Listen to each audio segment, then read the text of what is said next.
Até porque o fato da pessoa ser ateu não necessariamente a torna uma pessoa ruim. Mas de Muito pelo jeito contrário, nenhum. ela pode, né? Uma frase que eu coloquei nesse livro aqui.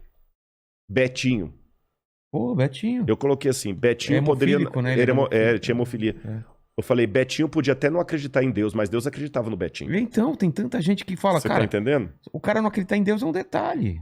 Você tá Ele faz o entendendo? bem, ele tenta ser uma boa pessoa. Meu único questionamento a quem faz o bem sem Deus é um questionamento filosófico, não moral. Eu não duvido, eu não atribuo moralidade à religiosidade. Tá. Porque eu já vi na prática muita gente ateu, puxa vida, que desenvolve um amor maior do que muitos religiosos e teólogos. Faz caridade. Faz caridade, um monte de coisa, você tá É. entendendo? Você tem um monte de pastor aí, picareta, tirando dinheiro do povo à vontade. Você tem padres que mandou tanta gente aí pra Inquisição aí, Torquemada lá da Espanha, o que o camarada fez. Você tinha e para não ficar dando exemplo, eu sou católico, eu dou também protestante. Jim Jones, o pastor do diabo, que levou um monte de gente pra morte lá na Guiana. Você tá entendendo? Então, quer dizer, e ao mesmo tempo eu tenho ateus como Betinho, pô, que o cara era só caridade. E eu fico também perguntando, Vilela, considerando que às vezes a minha vida é a única Bíblia que muita gente está lendo fora da minha religião, eu fico também perguntando se a pessoa é ateu de fato ou se ele rejeita a caricatura de Deus que eu passei para ele. Exatamente. A única pergunta que eu faço pro ateu é uma pergunta de cunho filosófico, não moral. Você faz o bem baseado em quê? Porque se eu for procurar uma explicação última, e essa é uma característica do filósofo, o filósofo sempre procura questões últimas.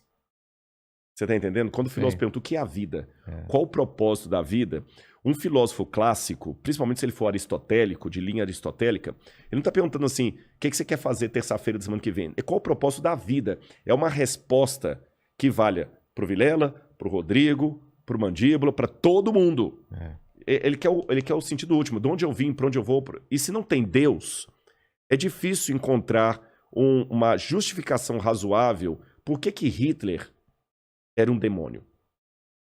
Porque raciocinemos. Vou tirar Deus da jogada. Dostoiévski dizia, no Crime e Castigo lá, lindo, nos Irmãos Karamazov, tinha a história de Ivan e Smerdiakov, que era o irmão adotivo do Ivan. E o Ivan é um filósofo, ele escreve, vamos abandonar Deus e vamos ficar livres. Porque a religião aprisiona. Limita. Se Deus não existe, tudo é permitido, estamos livres. Aí o Smerdiakov mata o pai deles por herança. Ele era filho adotivo. Aí o Ivan vai à cadeia conversar com o irmão. Ele fala, por que você fez isso? Ele falou assim, graças aos seus artigos. Você é um assassino, você... Não, não sou. Com base em que você está falando que eu sou um assassino, que eu sou errado? Não, você não pode. Se Deus não existe, você que escreveu, tudo é permitido. Não, mas a lei... Não, a lei daqui diz que eu sou um assassino, mas a lei de lá diz que não. Então, veja bem, Hitler é um assassino na lei do meu país. Mas na lei do Terceiro Reich, ele era o Führer. Então, quando eu faço perguntas últimas, qual lei diz que, de fato, isso aqui é errado? Eu tenho que ter um princípio universal para responder isso. E se esse princípio universal não existe, que é Deus, então todas as argumentações, boas ou ruins, se tornam apenas localizadas. Então é por isso que a Bíblia dialoga com a filosofia e com a história. Agora tem um detalhe, uma ressalva. Mas em relação ao seu amigo ateu, por exemplo, qual é a resposta dele? Porque ele faz o bem? Por incrível que pareça, já teve a resposta? Já. Qual é? Mas são respostas que não me convencem, a própria pessoa também diz que não. Meu pai me passou esse ensinamento... Exatamente. Aliás, eu nem vou responder com a opinião do meu amigo ateu. Eu vou te responder da seguinte maneira. Quando você fala, tá bom, ache-me uma ética universal. Porque você sabe que tem a ética e tem a moral. Aí você tem vários. Você tem a escola do Aristóteles, você pode falar da escola de Kant, que fala que é a ética do dever, a ética deontológica. Você pode ir para a ética utilitarista de Heidegger. Ou seja, você pode seguir a ética que você quiser. Tá bom? Só que, quando você vai fazer a pergunta última, é a pergunta do filósofo. Claro. Pergunta última, o que é a vida? O biólogo vai falar, não, a vida é quando o coração está... Não, não é isso que eu estou perguntando. O que é a vida? Como sentido. Quando você pergunta eticamente, qual é a ética universal? Qual é aquele princípio que faz você agir em prol do bem, que é um princípio que não está atrelado à sua cultura, Eu não estou perguntando perguntas efêmeras, eu estou fazendo pergunta filosófica. Eu não estou perguntando assim, o que é chique? Isso é efêmero, porque o que é chique hoje pode não ser amanhã. Você está entendendo? O que você coloca aqui agora como enfeite, há 30 anos atrás podia ser absurdo. Daqui a 50 anos pode ser ridículo. Pode ser ofensivo. Pode ser ofensivo, tá certo? Hoje eu estou usando aqui, o pessoal não está vendo, eu estou com uma calça jeans, um blazer e uma botina daquelas. Sim. Mas há 30 anos atrás eu estaria completamente ridículo. Ia parecer o Falcão, aquele humorista. Você usava em jeans, né? Jeans com blazer. Você tá entendendo? Hoje é normal. Então não estou perguntando o que é belo no sentido da moda. Eu estou perguntando... Uma coisa além disso. O que é o belo? O que é o respeito? O que é a ética acima de qualquer questionamento? Quais são os princípios universais da ética? Quando lançaram isso para filósofos... Isso, inclusive, tem pesquisa. Foi feita, inclusive, na Universidade de Stanford, com estudantes de filosofia. 2/3 deles não conseguiram responder qual é o princípio universal que está por detrás das ações do bem, que justifica o bem. Ou seja, se eu fosse um nazista aqui e te falo assim, me convença que o nazismo realmente é hediondo, você não ia conseguir me convencer a menos que apelasse para um princípio universal divino. Quando jogaram isso na... Deixa eu tentar, peraí. Se eu fosse te convencer, partindo do pressuposto que você não acredita em Deus e não é... E nem você. E não nem tem eu. Deus. Ah, nem eu também. Exatamente, não tem Deus. Não tem Deus na jogada. Não existe Deus. Tente me convencer que apenas com argumentos humanos que o nazismo é hediondo. Você matar muita gente, você tá errado por quê? Porque vai contra o princípio. Não tem, que né? Princípio? Não tem. Não tem. Sabe quantas escolas de pensamento houve para tentar criar uma ética universal dispensando Deus? Só se fosse uma lei que limitasse. Você vai ser preso, mas ele não vai ser preso porque... Mas é local. É local. É errado porque... Não tem. Sabe quantas escolas de pensamento filosófico tentaram responder essa pergunta? 600. E teve alguma... Não, tanto é que houve 600. Se houvesse uma resposta coerente não haveria 600 definitiva. propostas. Você tem o biologismo, você tem o próprio evolucionismo, você tem várias, nenhuma delas resolve. Vou te dar um exemplo. Uma das possíveis respostas, essa foi uma das que os meus amigos me deram. Não, mas pela lei da evolução das espécies, eu sei que é errado matar, porque senão eu também serei morto.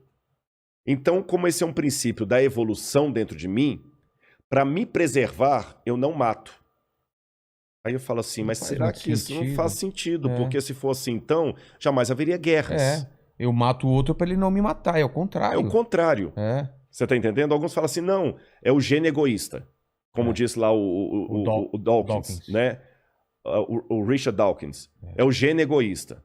Tá, mas o gene egoísta... Você tem no mundo animal... Não, mas o gene egoísta, ele justifica as pessoas matarem as outras, não deixarem de matar. Exato, é a procriação. É a procriação. Ele fala assim, eu vou procurar para que o meu gene... Ah, tá. Mas mesmo assim, o gene egoísta é perigoso, porque o gene egoísta não é uma questão moral, é uma questão muito minha.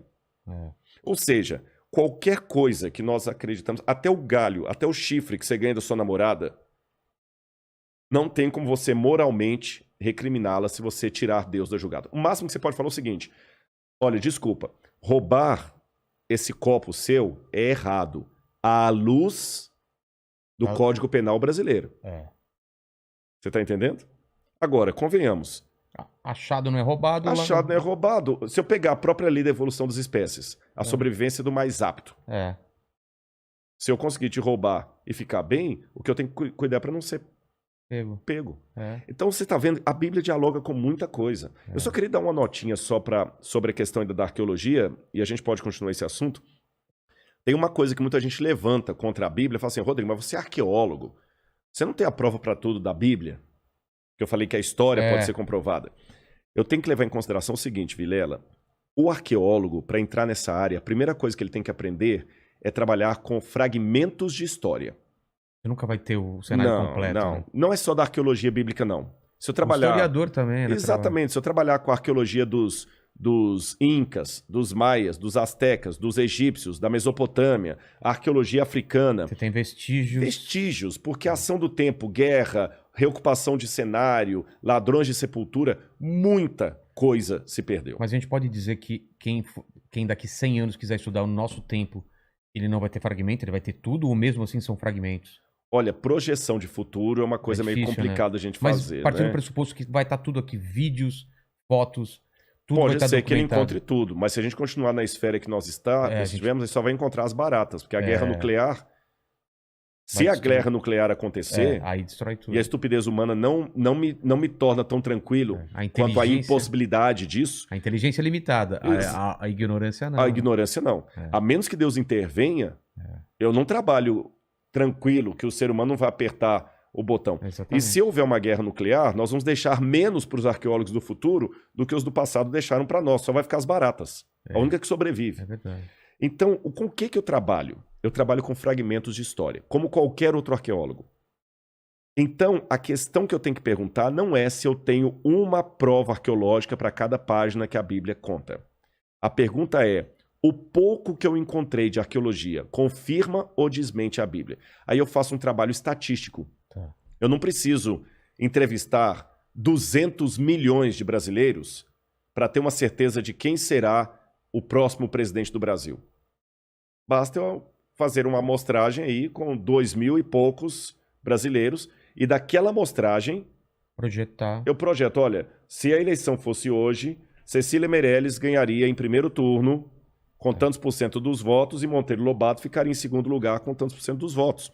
Quando o Ibope faz essa projeção, ou Datafolha, ou qualquer órgão aí, ele não entrevista todos os brasileiros. Ele pega uma amostragem e, com base nessa amostragem, ele projeta. A arqueologia é a mesma coisa. Eu não tenho evidências para todas as histórias da Bíblia. Mas aquelas poucas que eu tenho, elas confirmam ou não? Confirmam. Então, a partir delas, eu posso projetar a estatística e ver a arqueologia confirma historicamente a Bíblia Sagrada. Entendi. Aí vamos voltar então para esses estudos. O que a gente tem de estudos sobre a crucificação de Cristo? Eu acho que a gente tem mais informações hoje do que antes, né? Tem. De como pode ter sido. E analisa o quê? Analisa restos, relatos, porque não temos foto. Não temos foto, e esse é que é o problema. Se eu soubesse que essa pergunta viria, também eu não vim de casa. Essa semana toda eu estava gravando na TV Novo Tempo alguns documentários, eu vim direto da TV para cá. Mas eu tenho lá em casa uma réplica do único osso de um crucificado encontrado até hoje. Ah, é? Só um? Só um. Por quê? Boa pergunta. Os romanos, quando crucificavam as pessoas, eles não davam a elas... Eles gostavam de crucificar. Milhares e milhares. Em Jerusalém, na época da guerra do ano 70, Flávio Josefo, que é o historiador judeu do primeiro século, fala que eles, por dia, crucificavam 500 pessoas no entorno da cidade. E quando começou a acabar a madeira, eles começaram a pregar as pessoas em árvores, aquela coisa toda e tal. Depois aumentou para 1.000. E à noite eles punham fogo nos cadáveres, às vezes. Tá. Agora, a legislação romana, que ela está explícita em muitos textos, dizia que o condenado à morte de cruz, ele não tinha direito a um sepultamento digno. Eram ladrões? Eram ladrões, assaltantes, revolucionários. Então a cruz era para ser... Todo mundo que é contra o Império Romano era crucificado. Crucificado. Tá. Então o que acontece? Aliás, antes de entrar até nessa questão do que acontecia com o crucificado, a cruz era uma coisa tão abjeta que Plautus lembra numa das suas... E Plautus era comediante romano, era um satírico. Ele criou peças de teatro falando da crucifixão dos escravos. E ele chegou a mencionar que a palavra crux era tão terrível que ela virava um xingamento, um palavrão. Ou seja, se eu estivesse falando o latim clássico do tempo romano, eu tinha acabado de falar um palavrão aqui, crux. Crux, em latim. O que significava cruz seria um palavrão. Seria um palavrão. Porque era uma coisa tão hedionda que você citar aquilo... Aliás, o Cícero, quando ele estava defendendo um homem chamado Rabírios, que era um cidadão romano que estava com o risco de ser condenado à cruz, Cícero falou que lembrou ao auditório que a palavra crux não deveria nem ser mencionada num ambiente onde houvesse uma mulher de respeito. Caramba! E ele conseguiu uma jurisprudência... Uma coisa suja. Cícero conseguiu uma jurisprudência para que ninguém que fosse cidadão romano pudesse ser condenado à morte de cruz. Tá certo? Então, voltando, o que acontecia com o cadáver de um crucificado? Por que a gente não acha osso? Os corpos de crucificados eram jogados num lixão cheio de areia para literalmente entrar em putrefação. Esse lugar era chamado de putenescum. O próprio nome putenescum lembra um palavrão muito comum por aí. Não, mas tem também, não sei o que é a putanesca, não tem? Um tempero, não sei o que. É um tempero. Não sei o que é a putanesca. Eu também não sei. Mas de qualquer maneira, em latim, essa palavra significa putrefazer. Tá. Então o corpo era jogado naquele piscinão de areia ali, vinham abutres, árvores de rapina, comiam os restos, era um mau cheiro tremendo. Então, uma pessoa que era crucificada nunca ia ser sepultada, então você não acha os ossos dela. Mas eles eram esmagados? Não, jogava o corpo lá para ir se desfazendo com o tempo. Caramba. É como se você pegasse Hoje a vigilância sanitária não permite isso, mas é como se você pegasse um cachorro que morreu, pega e põe num saco de lixo e joga lá no lixão e deixa o verme comer, nem enterra. É lógico que hoje a vigilância sanitária não permite isso, mas eu digo, na época não tinha. Então o mau cheiro era terrível e tinha esses lugares ali. Agora nós temos duas exceções à regra. Uma delas é Jesus, segundo o Evangelho. Ele não foi jogado nesse lugar. Jogado nesse lugar. A outra exceção, que até comprova a possibilidade de Jesus ter sido uma exceção, foi descoberta em 1967, depois da Guerra de 6 Dias. Jerusalém foi ocupada ou retomada pelos israelenses. Eles expulsaram os jordanianos, fizeram um acordo com os palestinos, com os árabes locais, colocaram a bandeira ali e Moshe Dayan conquistou a cidade de Jerusalém. Então começaram agora a ampliar bairros em Jerusalém para fazer o assentamento dos judeus. E num bairro chamado Givat Hamivtar, que significa algo como Colina das Flores, ali, estavam construindo um assentamento judeu.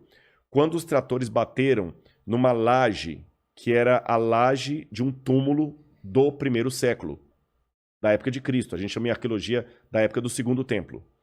E quando abriram o túmulo, chamaram os arqueólogos, ali havia caixas de pedra, a gente chama essas caixas de ossários ou ossuários, onde a pessoa coloca os ossos do defunto. Morreu alguém da sua família, você deixa o corpo dentro ali do túmulo por 1 ano.